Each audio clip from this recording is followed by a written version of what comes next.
Goldilocks and the Three Bears.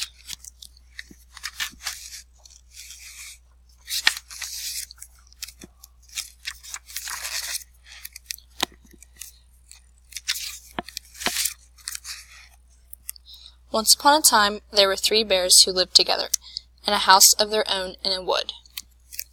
One of them was a little, small, wee bear, and one was a middle-sized bear, and the other was a great, huge bear. They each had a bowl for their porridge, a little bowl for the little, small, wee bear, a middle-sized bowl for the middle-sized bear, and a great, huge bowl for the great, huge bear. And they each had a chair to sit in, a little chair for the little, small, wee bear, a middle-sized chair for the middle-sized bear, and a great, huge chair for the great, huge bear. And they each had a bed to sleep in, a little bed for the little, small, wee bear, a middle-sized bed for the middle-sized bear, and a great, huge bed for the great, huge bear. One day, after they had made their porridge for breakfast, and poured it into their porridge bowls, they walked out into the woods while the porridge was cooling. And while they were walking, a little girl named Goldilocks came to their house. First she looked in at the window, then she peeped in at the keyhole, and seeing no one was at home, she lifted the latch. The door opened before her, and in she went. How pleased Goldilocks was when she saw the steaming porridge on the table. The sweet smell of the porridge with roasted nuts, honey, and berries filled the room. If it was so tempting that Goldilocks set about helping herself. First she tasted the porridge of the great, huge bear, but it was too hot. Then she tasted the porridge of the middle-sized bear, but it was too cold.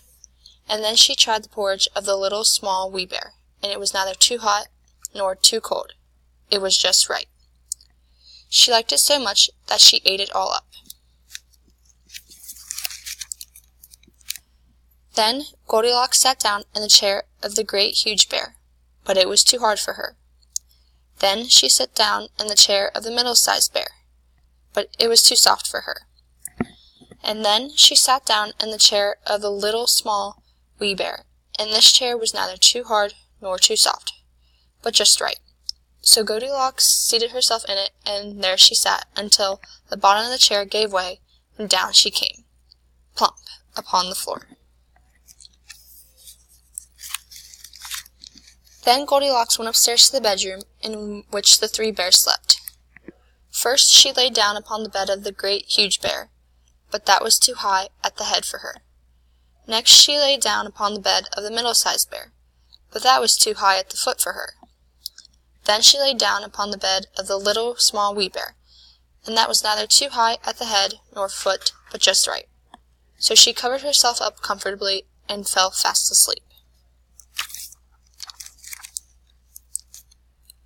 By the time the 3 bears thought their porridge would be cool enough to eat, so they returned home for breakfast.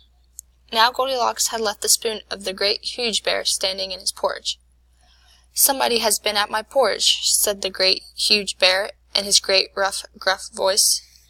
And when the middle-sized bear looked at hers, she saw that the spoon was standing in it too.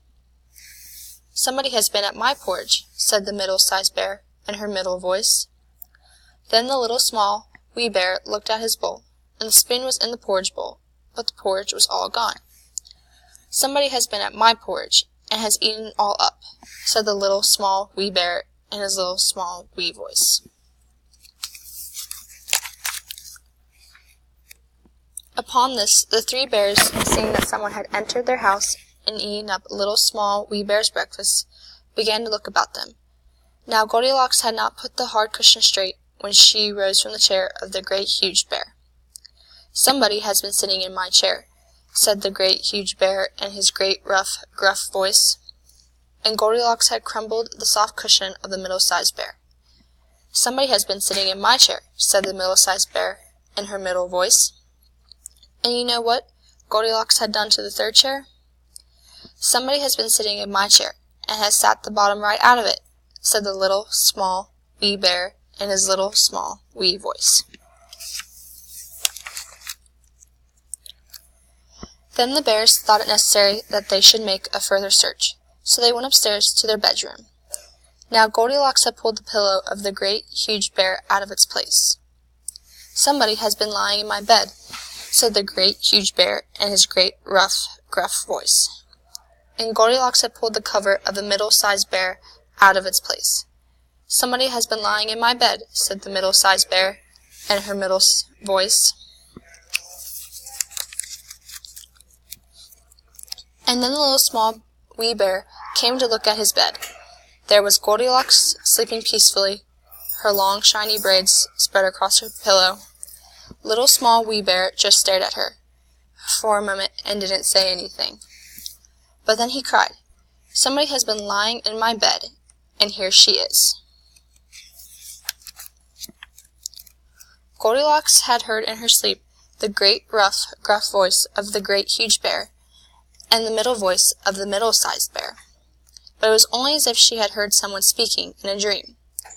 But when she heard the little small wee voice of the little small wee bear, it was so sharp and so shrill and so like her own that it wakened her at once.